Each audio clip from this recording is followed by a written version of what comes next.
Contoh daftar pertanyaan yang perlu diajukan kepada responden pada saat wawancara untuk melengkapi data atau guna pengisian Blok 5 dokumen L2 yaitu tentang tanaman tahunan, baik itu hortikultura maupun tanaman perkebunan.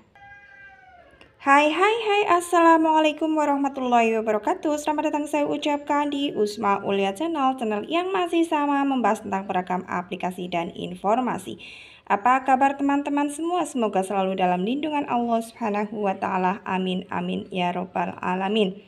Ya, langsung saja untuk pembahasan kali ini akan saya bahas bagaimana cara atau contoh-contoh daftar pertanyaan yang bisa teman-teman ajukan pada saat melakukan probing atau mewawancarai responden yang memiliki usaha pertanian atau sebagai unit usaha pertanian subsektor tanaman hortikultura dan juga perkebunan yang bersifat tahunan. Jadi pastikan teman-teman untuk simak video ini sampai selesai ya, jangan di skip agar tidak gagal paham juga tidak ada informasi yang terlewatkan. Untuk contoh yang pertama, misalkan teman-teman sesudah memprobing untuk jenis tanaman sawah ya, tanaman semusim berupa tanaman pangan dan juga tanaman hortikultura semusim. Teman-teman coba untuk tanyakan jenis tanaman yang mungkin saja diusahakan oleh rumah tangga atau oleh unit usaha pertanian tersebut dengan cara untuk pertanyaan yang pertama, apakah Bapak memiliki tanaman perkebunan seperti kelapa, rambutan, mangga, sebutkan saja yang teman-teman tahu. Nanti akan ada atau misalkan pisang juga, misalkan ini. Si responden menjawab, iya saya punya tanaman kelapa. Jadi kita fokuskan dari satu persatu jenis yang responden berikan ya. Misalkan untuk yang pertama, tanaman pertama yang disampaikan oleh responden adalah kelapa. Kita probing lagi, berapa pohon kelapa yang Bapak punya? Seperti itu. Kemudian untuk yang tadi misalkan kelapa ini bisa diisikan nanti pada saat teman-teman mengisikan dokumen di poin 502 untuk blok 5-nya. Jadi semuanya ditulis di catatan terlebih dahulu. Kemudian teman-teman tanyakan kembali apakah sudah berbuah semua, Pak? Jadi dari pertanyaan yang sebelumnya berapa pohon kelapa yang Bapak punya, kemudian jika sudah dijawab, teman-teman tulis jawabannya di kertas atau di buku catatan teman-teman. Apakah sudah berbuah semua? Jawaban dari responden ini akan memberikan kemudahan untuk teman-teman dalam pengisian dokumen di poin 507 sampai dengan 509. Selanjutnya, pertanyaan selanjutnya, selain pohon kelapa, ada pohon apa lagi, Pak? Ini untuk pengisian, membantu teman-teman mengisi di poin 505, yaitu tentang kondisi utama tanaman. Karena bisa saja tanaman kelapa itu dicampur lahannya itu digunakan untuk pohon lain selain pohon kelapa ya. Jadi teman-teman bisa ketahui jenis tanamannya, kondisi utama tanamannya mohon maaf, yaitu tunggal atau campuran atau bagaimana ya. Lalu selanjutnya pohon tersebut berjejer atau pencar-pencar ya Pak? Nah, jawaban ini bisa teman-teman gunakan untuk mengisi di poin 506. Kemudian, dari biasanya untuk buah diambil buahnya atau niranya Pak, seperti itu. Ini teman-teman bisa probing seperti ini ya. Kemudian misalkan ini saya contohkan si responden yaitu menjawab buahnya, maka teman-teman probing lagi. Dari pohon yang sudah berbuah biasanya bisa sampai berapa buah kelapa hasilnya Pak? Ini bisa teman-teman gunakan untuk ajuan pengisian di poin 513 dari jawaban tersebut. Kemudian hasil tersebut apakah dijual semua Pak? Nah, ini jawaban responden ini akan membantu teman-teman untuk menjawab di poin 518. Selanjutnya, untuk pengisian di 514 yaitu nilai produksinya, teman-teman tanyakan. Untuk harga biasanya dihitung per butir atau per kilo ya Pak.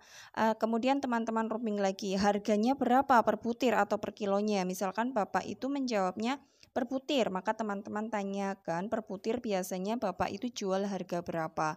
Kemudian atau teman-teman tanyakan juga mungkin ada yang memang Pak tani ya atau yang memiliki pohon kelapa ini biasanya dijual dalam bentuk tebasan ya, dalam artian si pembeli nantinya memanjat pohon kelapa itu sendiri, terima beres seperti itu.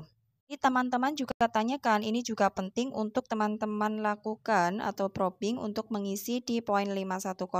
Jadi teman-teman biasanya hasilnya itu, hasil kelapanya Bapak panen sendiri atau petik sendiri, kemudian dijual, atau ada pembeli yang memang bersedia untuk memanjat pohon tersebut sendiri dan Bapak terima bersih lah seperti itu. Jadi teman-teman bisa lakukan probing-probing yang kira-kiranya teman-teman dapat untuk mengisikan semua data yang diberikan responden untuk di blok 5 tersebut. Dan sebagai informasi bagi teman-teman untuk jenis produksi yaitu di kolom 511, misalkan adalah saya contohkan tadi adalah tanaman kelapa dan memang untuk diambil buahnya ya atau bentuk kelapanya, maka jenis produksinya untuk tanaman kelapa yaitu buah segar, maka di 511 di kode 5 kita lihat di kode ST 2023 kode. Di situ ada keterangan rinci ya, di sini ada jenis produksi, ada satuan produksi lah. Untuk satuan produksi berdasarkan daftar ST 2023 kode untuk tanaman kelapa yaitu kilogram. Kilogram di sini kita diminta untuk menuliskan kodenya ya. Maka di kode 1 di sini kilogram. Kemudian volume produksi adalah berapa yang sudah dihasilkan selama setahun tersebut, periode 1 Mei 2022 sampai dengan 30 April 2023. Sebagai yang contohkan tadi, misalkan Bapak itu menjawabnya berapa, kira-kira berapa butir kelapa yang sudah dihasilkan. Karena ini satuannya kilogram, kita konversikan, misalkan satu buah kelapa itu bisa mencapai 1,5 kilo atau 1 kilo, jadi tergantung jenis kelapanya. Jadi teman-teman probing lagi. Untuk kelapanya kelapa yang ukuran biasa atau ukuran kecil ya Pak, seperti itu. Kalau yang ukuran standar, ukuran biasa, satu butir kelapa itu biasanya mencapai sekitar 1,5 kilogram. Jadi hal-hal kecil yang kiranya teman-teman perlu tanyakan itu harus segera ditanyakan agar pada saat pengisian dokumen di blok 5 ini terutama untuk salah satu contoh tanaman tahunan ya, dapat terisi semua, teman-teman tidak bingung. Jadi pandai-pandai teman-teman memprobing ya. Jadi demikian untuk contoh daftar pertanyaan atau pertanyaan-pertanyaan yang bisa teman-teman ajukan pada responden. Yang saya contohkan di sini yaitu untuk jenis tanaman hortikultura tahunan. Tanaman perkebunan, mohon maaf. Untuk kelapa masuknya ke perkebunan dan perkebunan ini dimasukkan ke blok 5 karena tanaman tahunan ya.